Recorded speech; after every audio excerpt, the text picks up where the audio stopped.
Assalamualaikum warahmatullahi wabarakatuh. Bapak Ibu yang saya hormati, semoga keadaan Bapak Ibu dalam keadaan sehat walafiat.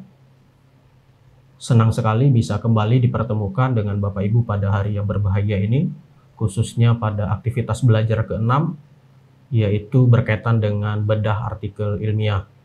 Bapak Ibu yang saya hormati, Bapak Ibu diharapkan agar mengikuti kegiatan tutorial secara sinkronus pada jadwal yang tertera di bawah label web.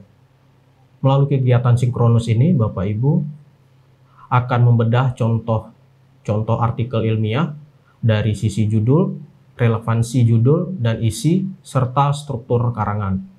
Kemudian Bapak Ibu juga akan mempelajari bagaimana sistematika dan format artikel ilmiah, menganalisis pemikiran hasil penelitian, serta bagaimana cara mengutip dan membuat daftar pustaka ataupun kepustakaan.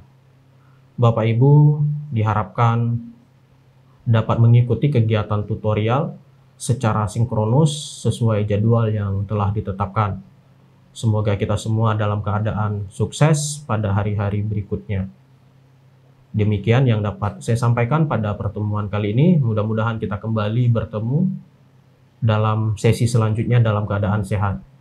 Saya akhiri. Assalamualaikum warahmatullahi wabarakatuh.